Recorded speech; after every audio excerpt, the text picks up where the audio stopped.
ሆዱን መቆጣጠር የቻለ ማንም አይገዛውም። ወላ ህይወት አትገዛውም፣ ወላ ሰዎች አይገዙትም።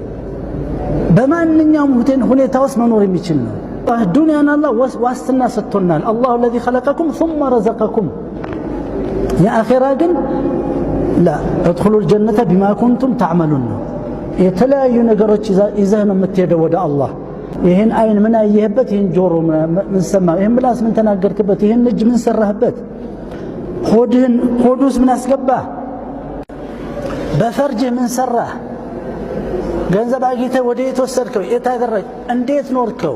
ትጠየቃለህ። አና አለ አላህ እኔ ባሪያዬ በጠረጠረ በኩል አለውለት። መልካም ከጠረጠረ ፈላህ ለሱ አለ።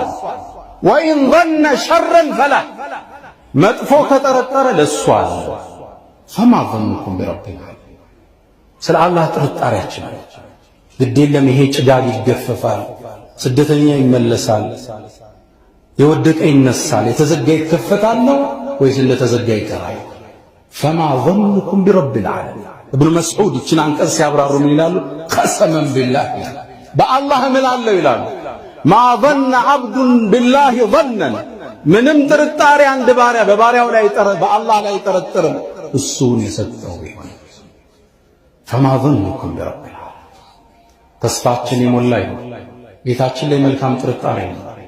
እንማጸን፣ ከሌሊቱ እንነሳ፣ እሱ ራሱ ልባት ሲሰጠው እንመለከተዋለን። ቸር ነህ ወይስ ገብጋባ ነህ?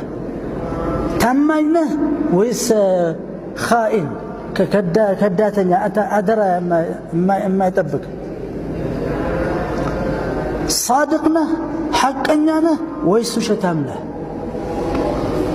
ከአላህ ጋር ሐቀኛ ነህ? ከራስ ጋር ሐቀኛ ነህ? ከሰዎች ጋር ሐቀኛ ነህ? በውስጥ ደግሞ ባለ ሳይኮሎጂካሊ ትጠየቃለህ። ፈረመዳን ይህን ሁሉ የምናገኝበት ወር ነው።